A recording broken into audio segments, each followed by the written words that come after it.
Ok, pessoal, vamos lá, né? Vamos começar o nosso estudo da manhã.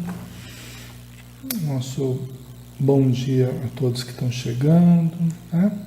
Sejam bem-vindos. Tá dando para ouvir bem, né? O som tá ok, tudo tranquilo. Então vamos lá.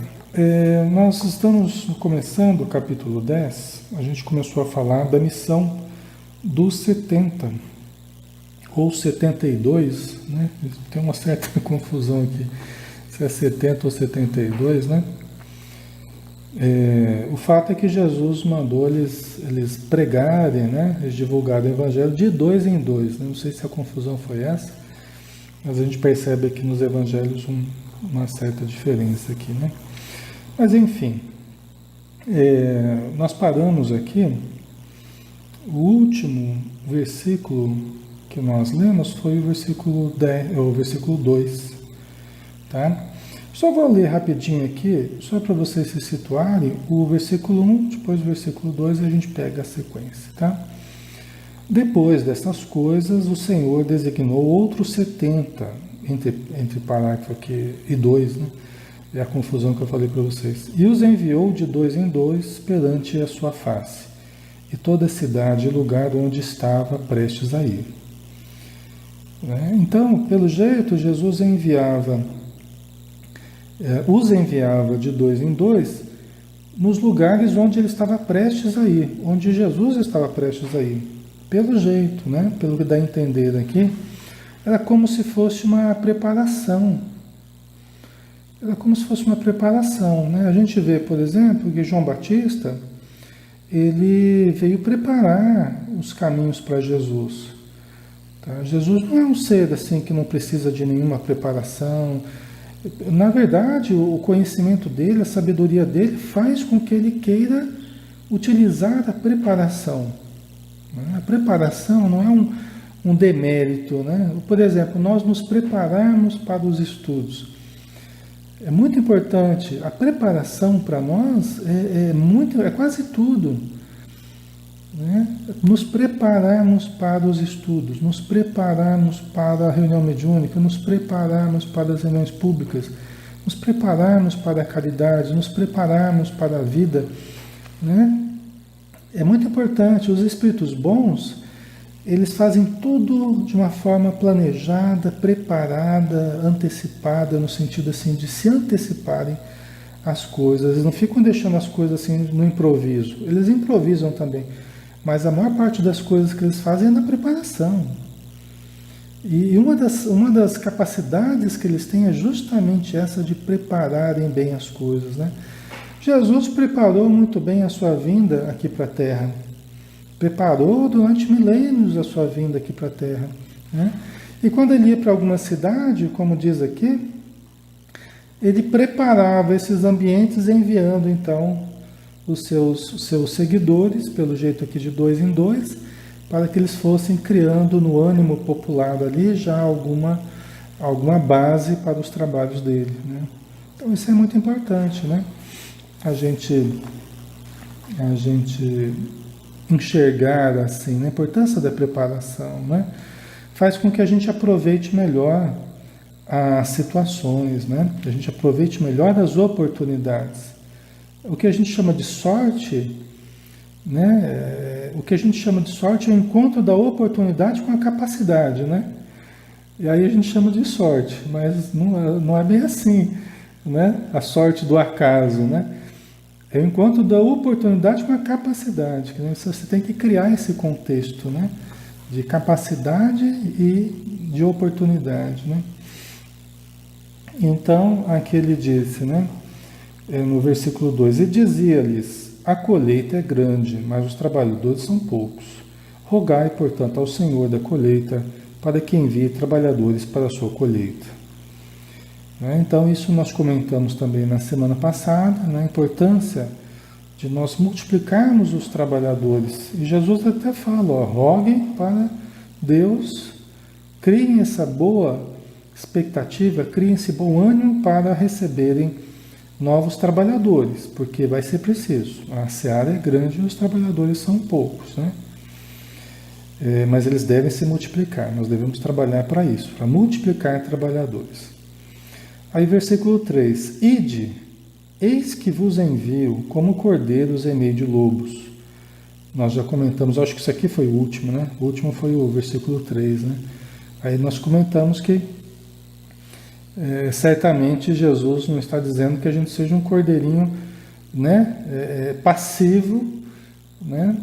Propenso a ser estraçalhado pelos lobos, os lobos vorazes das vantagens imediatas, das vantagens materiais, né? Das vantagens do ego, mas que nós sejamos os cordeiros fortes para enfrentarmos resolutos os desafios, as dificuldades da luta, né? As dificuldades dessa empreitada de implantarmos o reino de Deus nos nossos corações e na face da terra, né? Bom dia a todos que estão chegando, um grande abraço, tá? Sejam bem-vindos aí, é uma alegria estar com todos aqui estudando.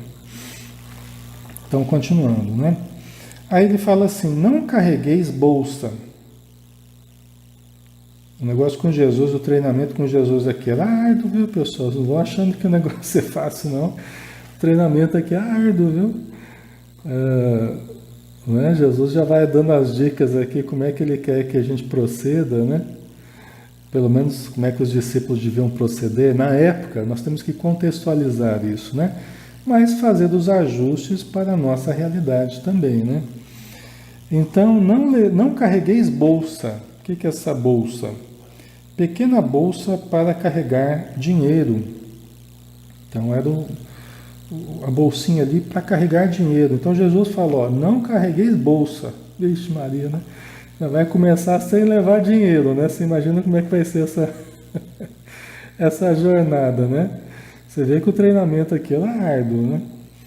Não carregueis bolsa, nem alforge. O alforge era um saco ou bolsa de couro para levar provisões. Então Jesus já está falando para os discípulos para não levar nem dinheiro nem provisão, né? Para nós não levarmos nem dinheiro nem provisão. Certamente querendo dar um treinamento para os discípulos, de não buscarem facilidades, de permitirem que eles possam sentir a providência agindo na vida deles. Eu imagino isso, posso estar errado, tá? Mas eu imagino que Jesus estava dizendo assim, olha, confiem, não fiquem levando provisões, não fiquem querendo criar facilidades, né? Ou muito ansiosos com o que vai ocorrer, deixa a coisa fluir, né? Acreditem na providência, vocês vão ver a providência agindo. Você sabe que nos momentos que eu mais passei dificuldade, foi os momentos que eu mais vi, que eu mais percebi a providência agindo na minha vida. E isso é um bom treinamento. Eu passei por um treinamento semelhante assim também, né? Porque a gente vai vencendo inseguranças. Uma coisa é a gente falar no centro, ou a gente falar aqui, tenham fé, confiem, tá? Uma coisa é a gente falar assim, outra coisa é vocês vivenciarem a necessidade de ter fé mesmo, de confiar mesmo. E quando a gente está com tudo ao nosso favor, com dinheiro no bolso, com tudo certinho, a conta cheia, a gente não desenvolve muito a fé, porque a gente nem precisa, nesse caso, de ter fé, porque a gente está tranquilo, né? Nos momentos de dificuldade, é onde a gente mais sente a necessidade da fé, da confiança na providência divina, na ação dos Espíritos na nossa vida, né? E isso eu pude ver de perto, né? Pude sentir na pele. E aí a gente vai criando segurança, porque a gente vê realmente que a vida não está assim ao Deus dará, que a vida não está assim ao sabor, né? Das intempéries, que todos nós temos muitos amigos espirituais cuidando de nós, zelando por nós. Deus sabe o que nós precisamos, né? Então nós precisamos só acreditar, né? E nos permitir treinar, vamos dizer assim. Isso aqui não é um chamado para que nós não planejemos nada, ou para que nós não sejamos previdentes, né? Mas é entendendo que a vida pode nos dar certos treinamentos nesse sentido. Embora a gente geralmente não queira e não busque isso. Mas a vida pode nos colocar em situações em que nós, às vezes, passemos necessidades ou alguma doença, que a gente tem que exercitar a fé, né? A confiança na providência divina e tal. Uma compreensão superior, né? Que todos devemos conquistar. Então, acredito que é por isso que Jesus falava assim, olha, vocês vão na simplicidade, não se preocupam muito com essas coisas materiais, vocês vão ver o que vai acontecer com vocês. Vocês vão ver como é que Deus proverá, né? Tudo o que vocês precisarem, né? Então, continuando,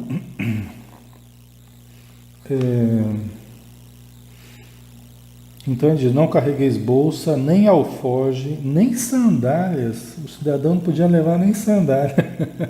Hoje aqui a gente leva um saco de sapato, de coisa, chinelo, quando vai viajar, né? Se deixasse, levaria o armário inteiro, de os 500 sapatos que tem no armário lá, né? Para a gente poder escolher na viagem que a gente vai fazer e tal. Jesus está falando para não levar nem sandália, que já era um conforto a mais ali, né? A sandália já era um conforto a mais. Quem andava de sandália ali já estava bem calçado, né? Porque muitos ali... Há bem pouco tempo atrás, as pessoas aqui no Brasil mesmo, nas cidades aí, há bem pouco tempo atrás, o pessoal só andava descalço. Talvez a gente vai na região de periferia, a gente vai ver ainda boa parte das pessoas andando descalças. Crianças, jovens, adultos, né? Tem muitas regiões ainda que o pessoal nem usa sapato ainda, não usa, né? E na época lá de Jesus, né? Então, eu acho que Jesus está falando, olha, vocês vão treinando aí para as dificuldades, viu? Vão treinando para as dificuldades, não leva nem sandália, né? E a ninguém saudeis pelo caminho. Né? O que será que Jesus está querendo dizer com isso? Né? A ninguém saudeis pelo caminho. Né? A gente não tem opiniões oficiais, assim, não, isso aqui é por causa disso, por causa daquilo. Né? Tem algumas coisas que os espíritos, Amélia Rodrigues, Humberto de Campos, né? E alguns outros, poucos aí, que trouxeram informações, às vezes tem alguma informação mais precisa de uma interpretação assim vinda do plano espiritual, né? Mas nós não temos interpretações oficiais aqui, nós da matéria a gente vai tentando entender as coisas, né? Mas a ninguém saudeis pelo caminho. Será que Jesus, eu jogo isso para vocês também, né? Nós vamos construindo um pensamento, nós temos o direito de analisarmos, né, as coisas, nós temos esse direito, né? Será que Jesus estava querendo que eles não chamassem muito a atenção, né? Não chegasse assim muito, oh, e aí galera, tal. Será que ele estava querendo assim, olha, a ninguém saudeis pelo caminho, não fica chamando muita atenção, vai fazendo o seu trabalho discretamente, será que é isso? Né? É uma questão que eu coloco para vocês. Talvez fosse essa a intenção de Jesus, né? A intenção de não chamar muita atenção, de fazer o trabalho de divulgação, mas um trabalho baseado ali na ação efetiva, né? De curar alguém, de esclarecer alguém, mas não ficar chamando a atenção, né? Em momentos talvez que não fosse interessante, né? Aí, versículo 5: em qualquer casa em que entrardes, primeiro dizei, paz a esta casa. Né? Em qualquer casa em que entrardes, primeiro dizei, paz a esta casa.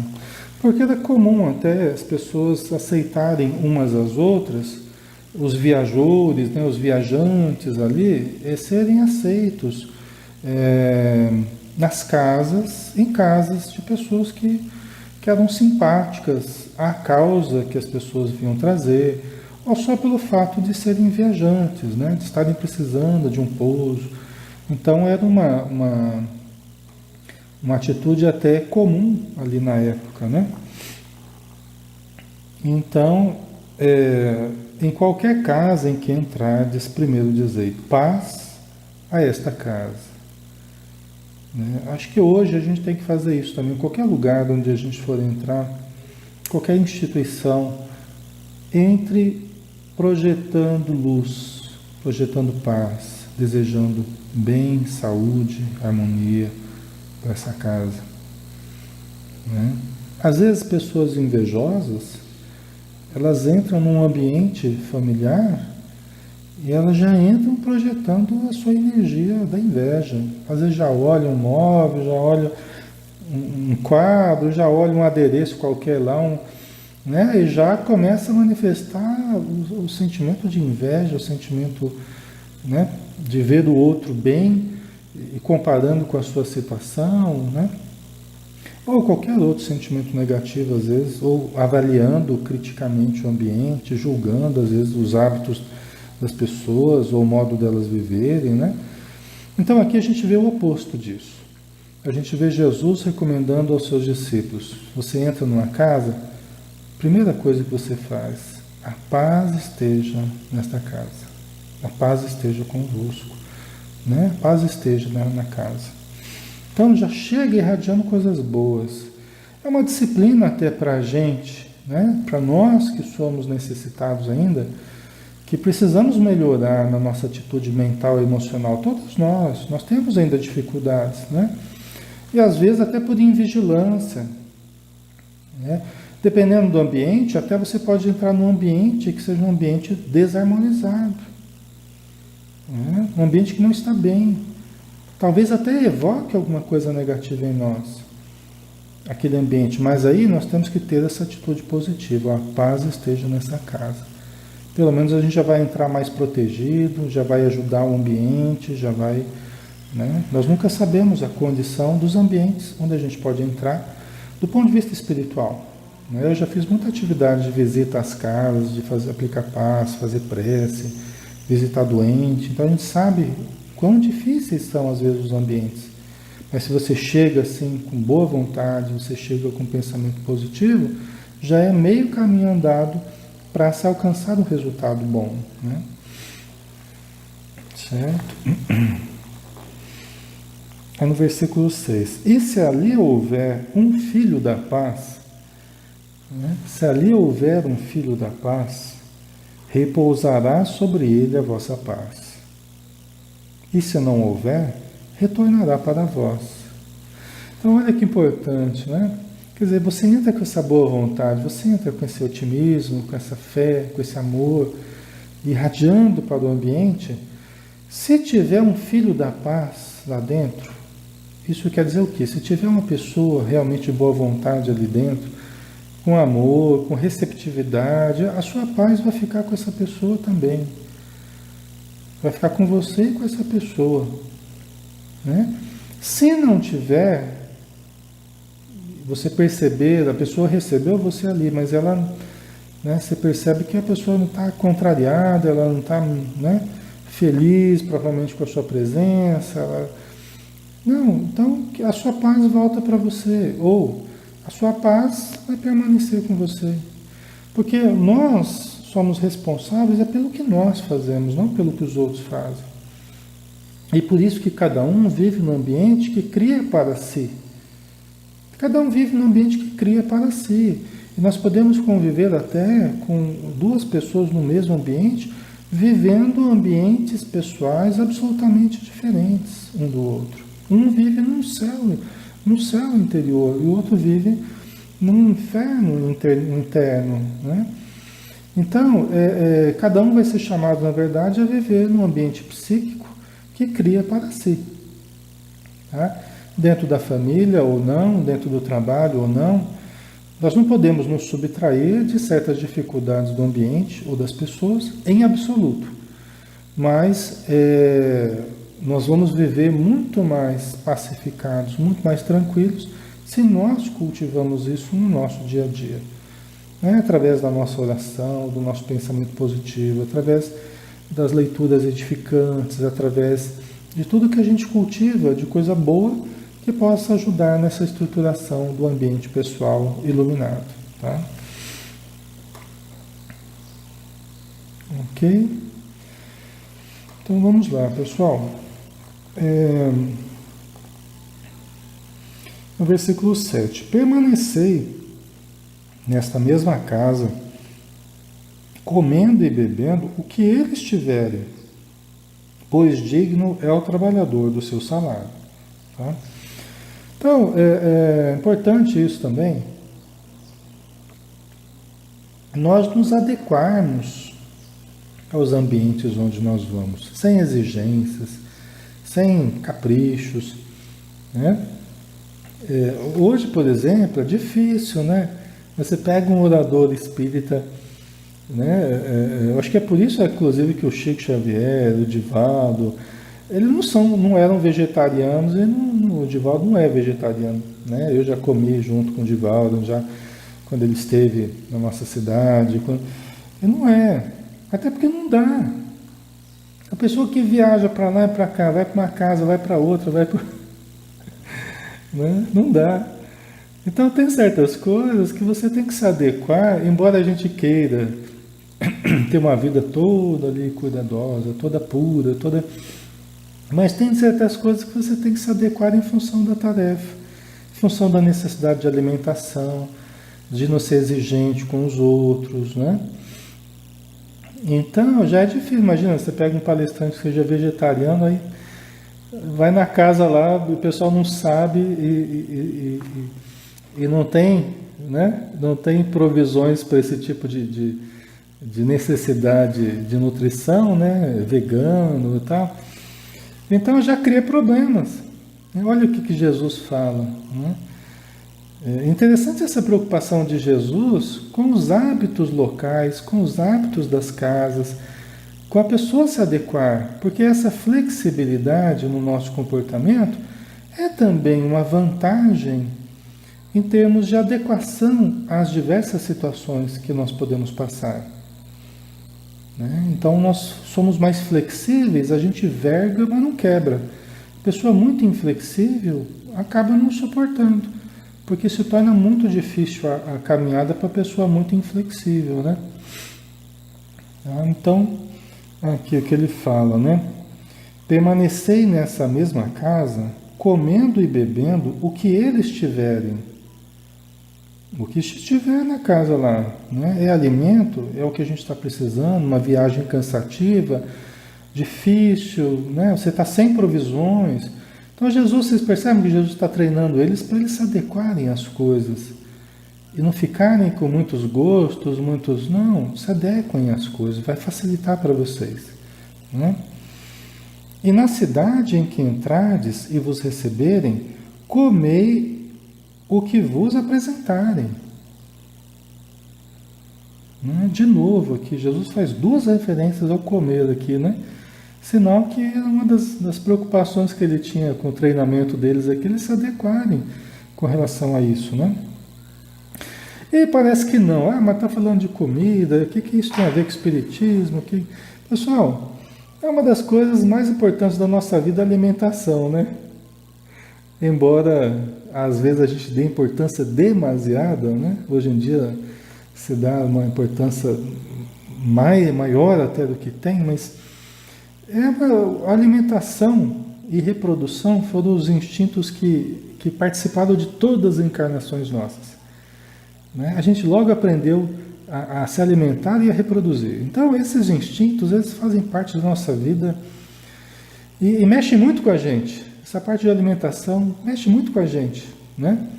Tanto que as pessoas que vão fazer regime e tal, elas precisam tomar cuidado com a parte emocional, porque às vezes não leva em consideração a parte emocional, e aí o regime mexe com a autoestima, mexe com os hormônios, mexe com o neurotransmissor, com a questão do prazer, a relação de prazer com a vida, mexe com um monte de coisa, né?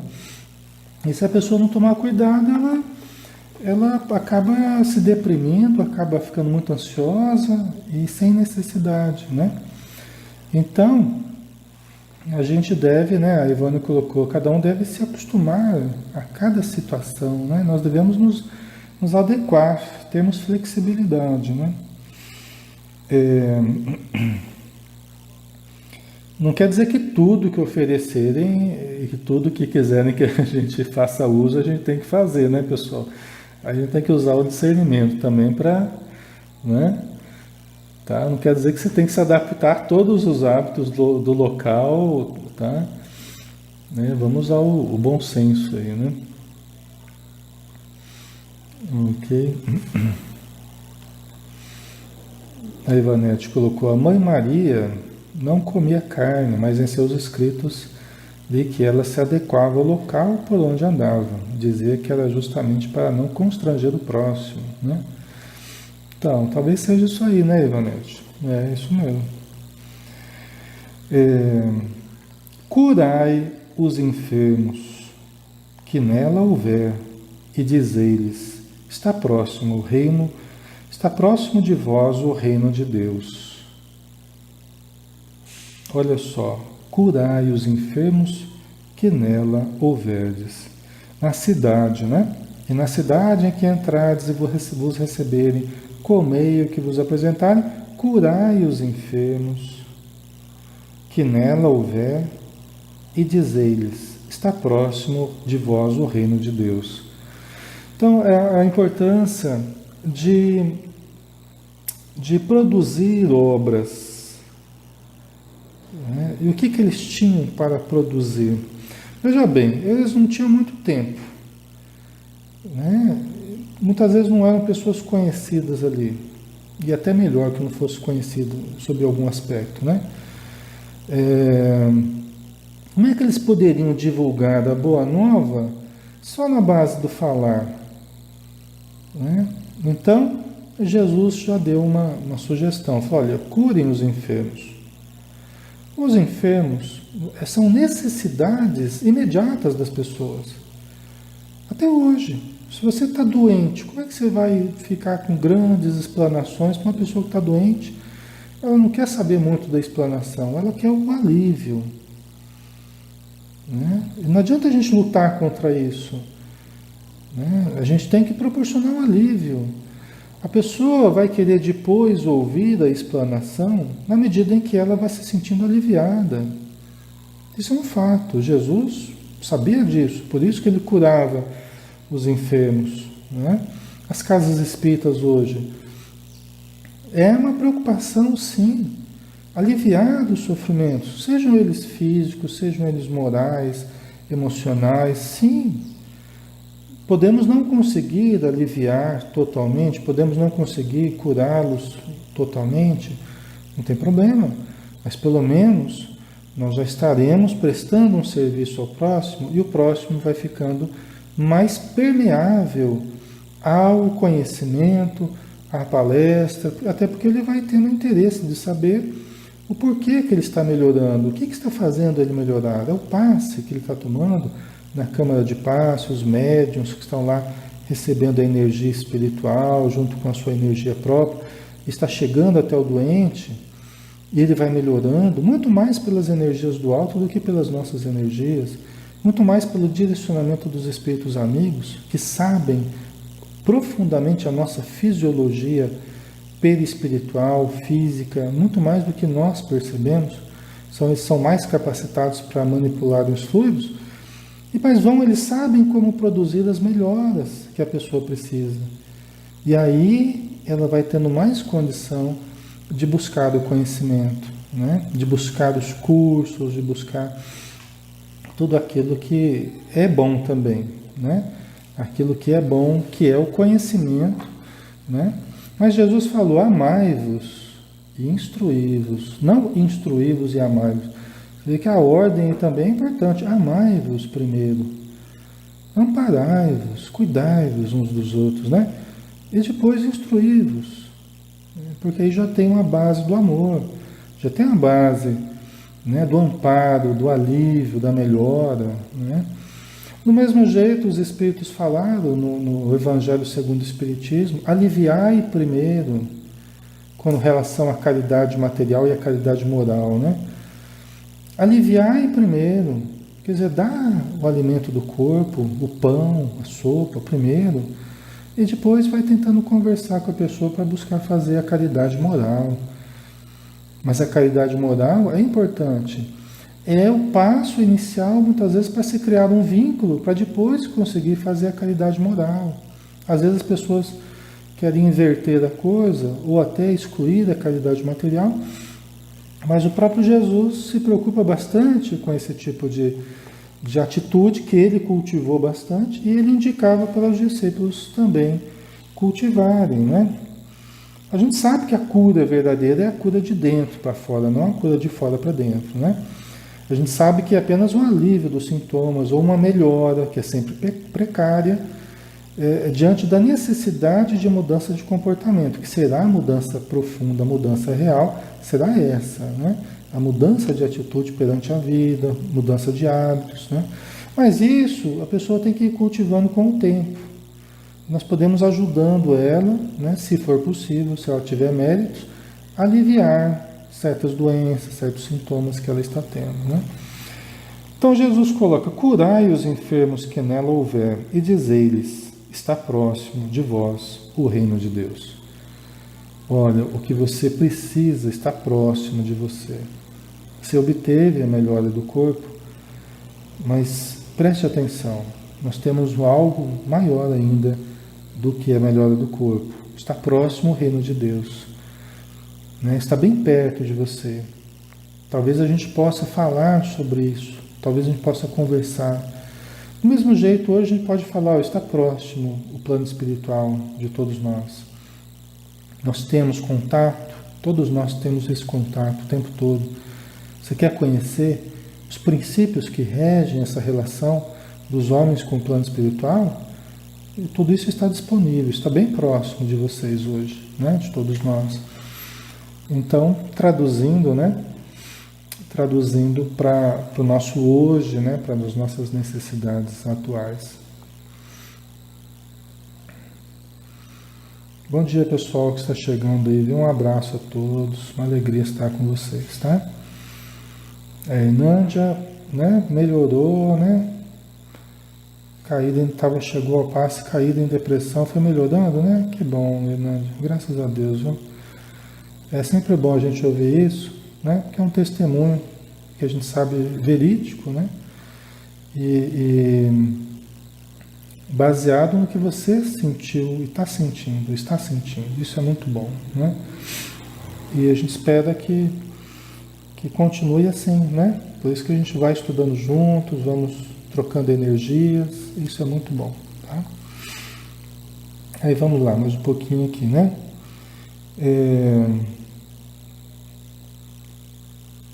Na cidade em que entrardes e não vos receberem saindo por suas ruas, dizei: até o pó da vossa cidade se grudou aos vossos pés.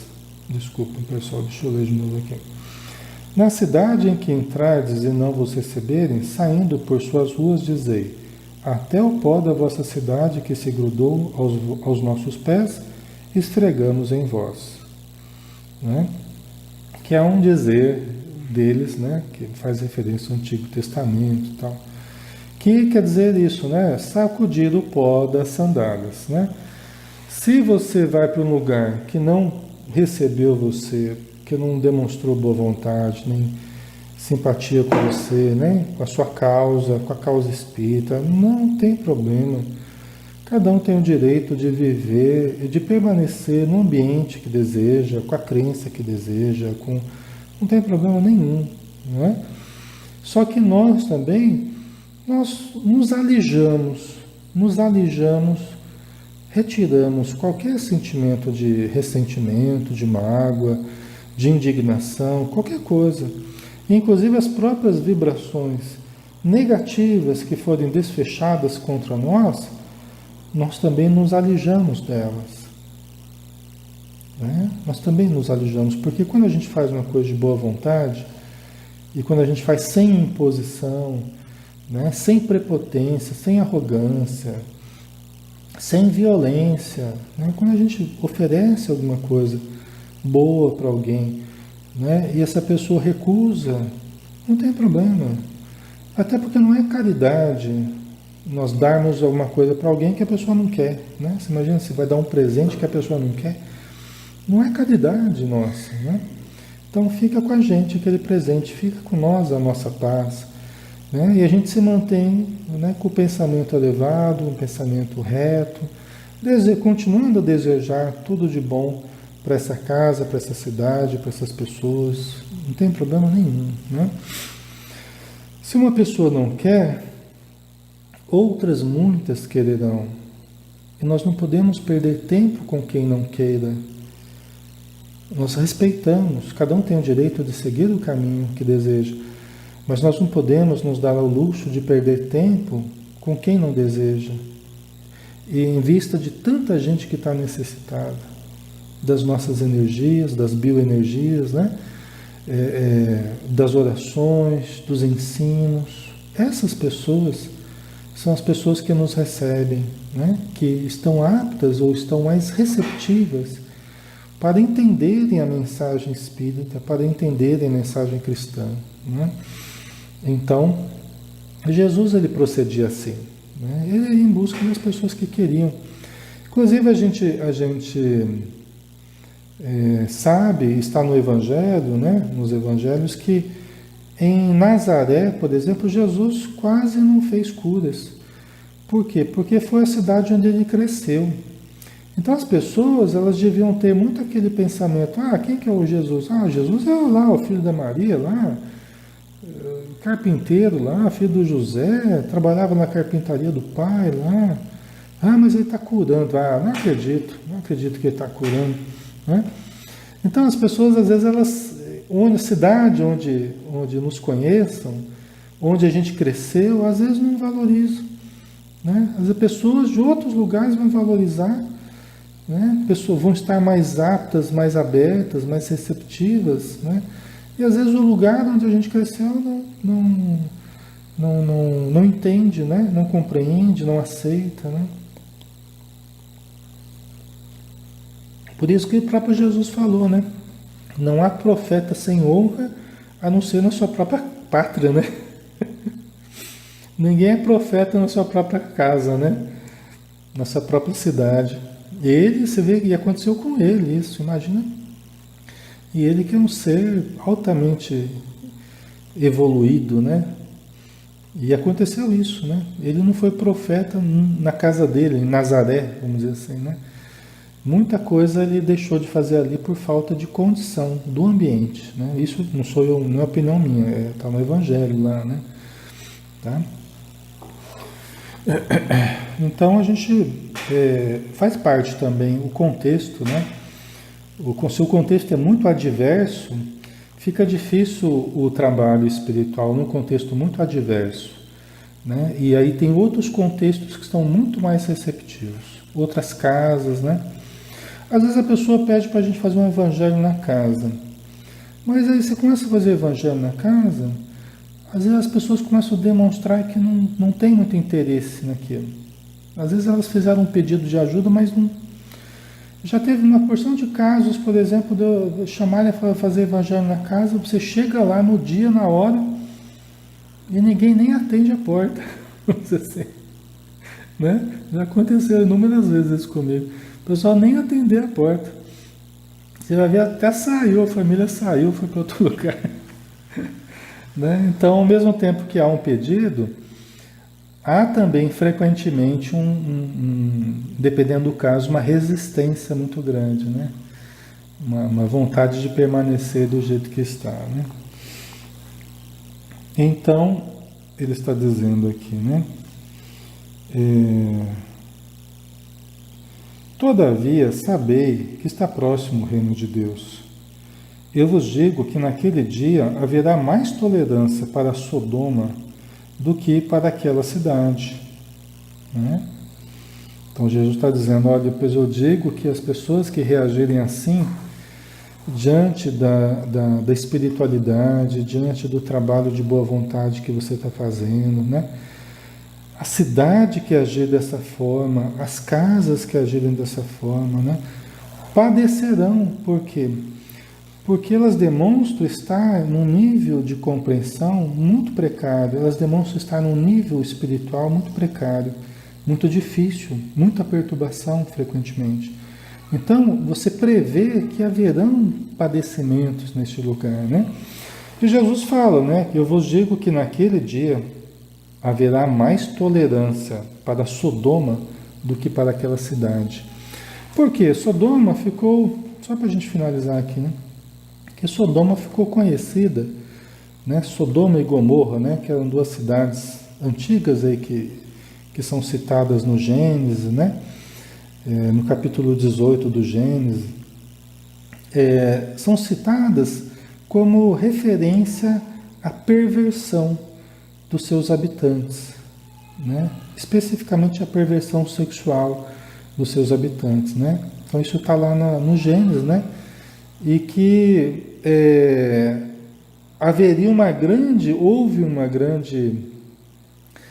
uma grande retaliação, né? Teria havido uma grande retaliação para essas cidades devido ao seu baixo nível de vivência moral, vamos dizer assim, né? Então Jesus está comparando, né, a rigidez com relação a essas cidades, né, e as casas que não receberem as coisas boas da Boa Nova, que não se sintonizarem. Por quê? Porque elas demonstrariam estar num nível de muita perturbação, de muito envolvimento com coisas negativas, a ponto de se fechar as coisas positivas. Então não quer dizer que a vingança de Deus, não. É que as próprias pessoas, quando elas querem se manter num nível de vivência inferior moralmente falando, elas próprias estão criando futuras situações, ou presentes ou futuras situações difíceis para elas mesmas. Porque cada um vai viver no seu ambiente particular, né? Então dá para prever que haverão muitas dificuldades para essas pessoas, para essas casas, para essas cidades. Depois Jesus vai falar mais sobre isso, na semana que vem nós vamos falar mais sobre isso, inclusive entra a questão do Oriente Médio também, né, de hoje, e o que Jesus falou na época, né, dos problemas daquela região, tudo. Na semana que vem nós vamos falar mais a respeito disso, né?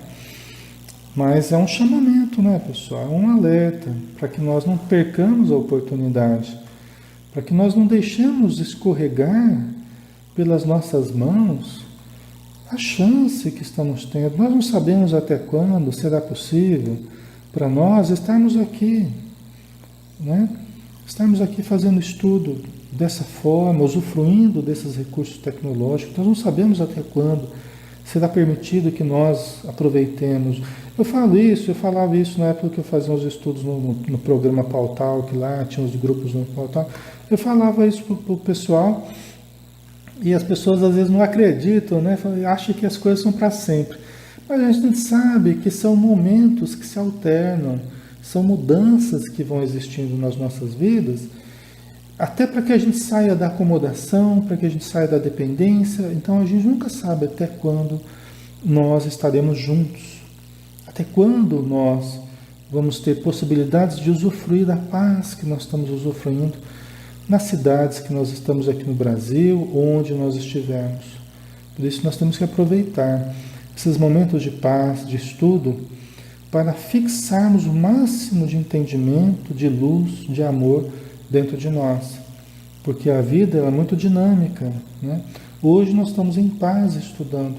Amanhã nós podemos ter que aplicar isso em meio às dificuldades, né? Então nós temos que nos preparar. Acho que foi isso que Jesus treinou seus discípulos aí. Eu acho que foi dessa forma que ele quis prepará-los para que eles não tivessem muitas facilidades, né? E eles pudessem então se preparar para os momentos de necessidade, tá? Vamos dar uma paradinha aqui então, pessoal. Nós vamos passar para os passos agora.